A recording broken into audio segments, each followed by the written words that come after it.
বাঘ ও ছেলের বন্ধুত্ব। ভারতের এক ছোট্ট গ্রামে গভীর জঙ্গলের পাশে আরাব নামে এক কিশোর তার দাদুর সঙ্গে থাকত। প্রকৃতির প্রতি তার ছিল গভীর টান, আর বন্যজগৎ নিয়ে কৌতূহল ছিল সীমাহীন।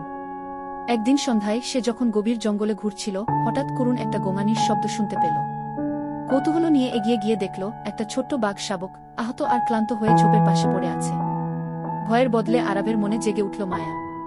সে ধীরে ধীরে সাপটিকে কোলে তুলে নিল এবং বাড়ি নিয়ে এলো। তার দাদুর সাহায্যে সাপটিকে সুস্থ করে তুলল।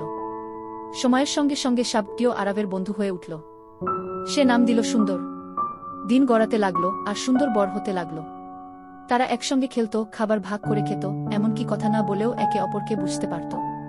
কিন্তু একদিন গ্রামবাসীরা জানতে পারল সুন্দর বড় হয়ে উঠছে। তারা ভয় পেয়ে গেল যে একদিন সে বিপদ ডেকে আনবে। তারা চাপ দিল সুন্দরকে জঙ্গলে ফিরিয়ে দিতে হবে।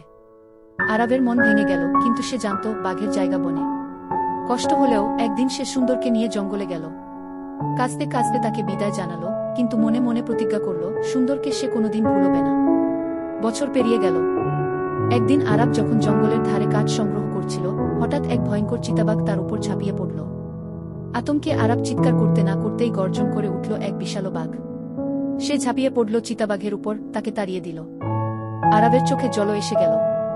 এত বছর পরও সুন্দর তাকে ভুলে যায়নি। গ্রামবাসীরা যখন এই ঘটনা শুনল, তখন আর কেউ সুন্দরকে ভয় পেল না, বরং তারা তাকে শ্রদ্ধা করতে শুরু করল। কারণ এটা শুধু এক বাঘ আর ছেলের গল্প নয়, এটা ভালোবাসা।